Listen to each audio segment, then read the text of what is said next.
Fala pessoal, espero que todos estejam bem. Nós vamos hoje iniciar o estudo de separação de misturas. E nesta aula nós vamos ver os principais métodos de separação de misturas heterogêneas. Outros, menos citados, vão ser vistos na próxima aula.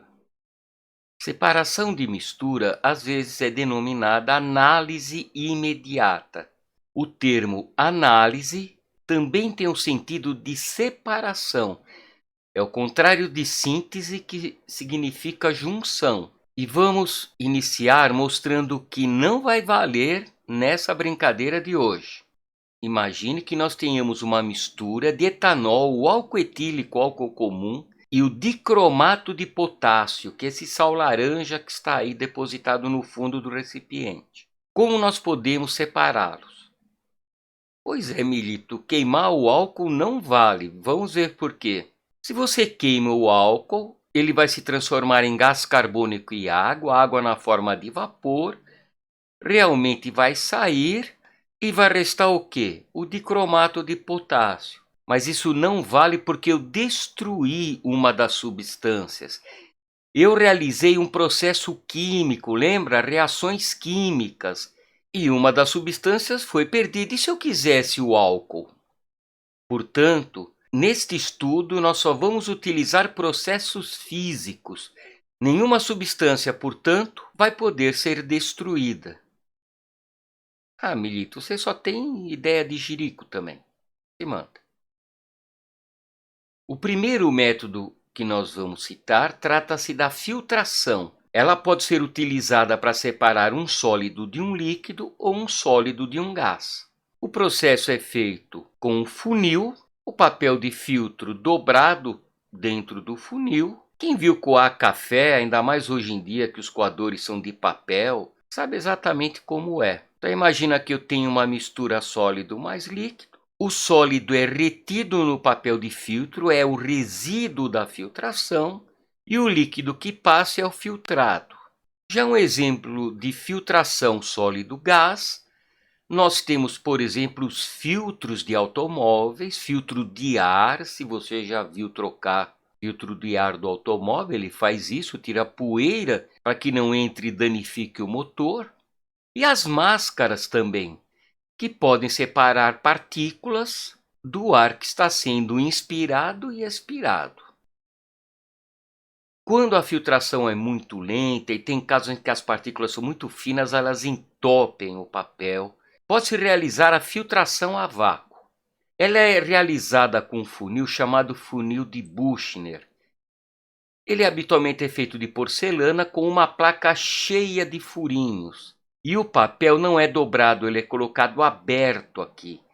Com isso, a gente já tem uma vantagem: aumenta a superfície filtrante. Porque ao invés de se dobrar o papel, ele é colocado aberto.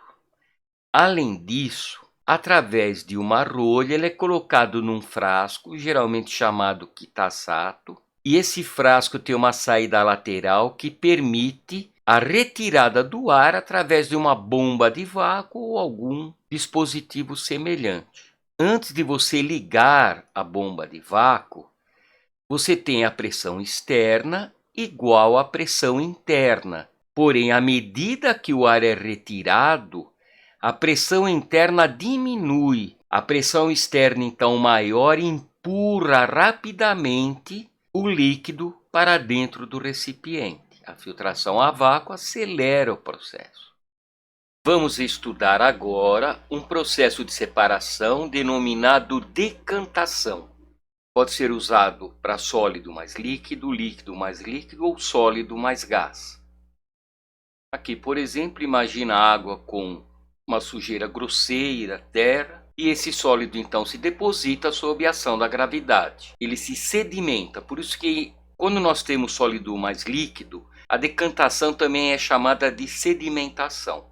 Se nós tivermos líquido mais líquido, nos laboratórios tem aparelhos denominados funil de decantação, ou funil de bromo, ou funil de separação, e ele é provido de uma torneira na parte inferior, pela qual você pode escoar o líquido mais denso, que ficou na parte inferior. Quando a decantação é muito lenta, nós podemos utilizar um processo para acelerá-la, que vem a ser a centrifugação. Aqui aparece um tubo de ensaio que foi centrifugado, ele tinha sangue no seu interior. Na centrifugação, ele é girado rapidamente e fica submetido a uma aceleração no sentido do centro para fora, portanto centrífugo. É a aceleração centrífuga e ela pode ser muitas vezes a aceleração g da gravidade. É comum centrífugas alcançarem milhares de Gs de aceleração. Com isso, a decantação é muito mais rápida. Temos ainda a extração ou dissolução fracionada. Vamos exemplificar imaginando dois sólidos misturados, uma mistura heterogênea, claro. Se quiser, pode imaginar que os cristalzinhos amarelos representem sal e os azuis açúcar. Trata-se então de descobrir um solvente que dissolva um deles, mas não o outro. Pode ser álcool, e se nós utilizarmos um álcool como, por exemplo, o álcool isopropílico, a separação ainda é melhor, porque o açúcar vai ser muito solúvel nele e o sal praticamente insolúvel. Adiciona-se então o álcool, o açúcar fica dissolvido nele, o sal se deposita no fundo. Agora nós podemos proceder a uma filtração. O sal retido no filtro e o açúcar dissolvido no álcool. Mas eu não quero o álcool, eu quero o que eu tinha originalmente, sal e açúcar separadamente. Então nós deixamos o álcool evaporar ou aquecemos para que seja mais rápida a evaporação. E temos o açúcar. Um exemplo de dissolução fracionada utiliza aqui um suporte universal, uma pinça com mufa, um funil de separação e um Erlenmeyer. A substância foi colocada aqui, ela está dissolvida num determinado líquido. Pode imaginar que seja, por exemplo, um suco de uma determinada planta do qual a gente quer extrair uma substância que seja farmacologicamente ativa. Nós acrescentamos então um solvente no qual essa substância possa se dissolver. Agitando-se o funil, por isso que ele tem tampa, permite que seja agitado. Veja que a maior parte da substância passou agora para o solvente que você utilizou. Então agora abre-se a torneira e se extrai aquele líquido original obtido da planta. E aqui depois você vai evaporar o solvente para ter a substância de interesse. Mas você pode ficar com uma dúvida. Tio Milho, aqui ainda está amarelinho, dá a impressão que nem toda a substância passou para o solvente. É verdade. Então, se você quiser extrair mais, você pega e volta aqui para um funil de decantação, adiciona mais solvente e faz isso tantas vezes quantas sejam necessárias para que se extraia uma boa quantidade dessa substância. Vamos falar agora de um processo fundamental nas sociedades modernas, que vem a ser as estações de tratamento de água. Ter acesso à água de boa qualidade, insípida, inodora, incolor, e sem que carregue micro-organismos patogênicos, isto é, que causem doenças, é um direito humano, é um direito de todas as pessoas. E nas grandes cidades deve haver uma ou várias estações de tratamento de água que façam esse processo continuamente. Vamos imaginar esse processo de forma simplificada, onde a água vai partir de um reservatório, uma represa, algum lugar que não dependa dos regimes de chuva, que armazene água para os momentos de seca. A água então sofre um processo que eles chamam nessas estações de gradeamento para separar um material rudimentarmente, como pedaço de árvore, galho, pneu, cachorro morto, tudo que o pessoal joga na represa que não deveria jogar. Aí vai depender da qualidade da água que a gente tem. E há muitos processos. O que a gente vai falar é o que é mais comum, o que você deve saber. Se a água tiver com muito material em suspensão, você vai proceder a uma pré-decantação.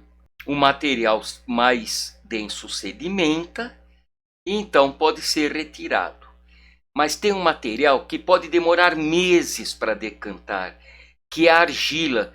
E é exatamente na argila que se prendem os micro-organismos. Para que então ele decante rapidamente, faz-se um processo denominado floculação. Para isso, se joga sulfato de alumínio e cal. Pode ser a cal virgem ou a cal hidratada, ao cal morto ou extinta, como está aqui, dando hidróxido de alumínio e sulfato de cálcio. O hidróxido de alumínio forma um precipitado, um sólido gelatinoso que gruda nas partículas, faz com que elas fiquem bem mais pesadas e que elas sedimentem mais rapidamente. Então, após a floculação, o nome floculação é porque o hidróxido de alumínio grudado lá na sujeirinha, ele lembra um floco de neve, né? E então procede-se uma nova decantação do material, e então ele é filtrado. Depois da decantação, ele é filtrado num filtro feito com areia fina, areia média, cascalho fino e cascalho grosso, que vai retirar os últimos flocos que eventualmente passem. Após essa filtração, segue-se então a desinfecção, feita com cloro, às vezes com ozônio, é um processo bem mais caro. O cloro em água, ele se transforma em ácido clorídrico e hipocloroso. E o ácido hipocloroso é antisséptico. Ele então elimina a maior parte dos micro-organismos que eventualmente sejam nocivos. E ele e outros produtos resultantes, clorados, vão fazer com que a água se mantenha com baixa contagem de micro-organismos até chegar às nossas casas. As cidades, inclusive, as cidades médias e grandes todas atualmente no Brasil, onde há fluoretação, com o objetivo de proteger o esmalte dos dentes e evitar a formação das cáries.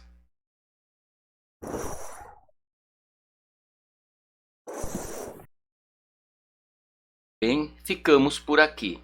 Um abraço a todos e cuidem-se.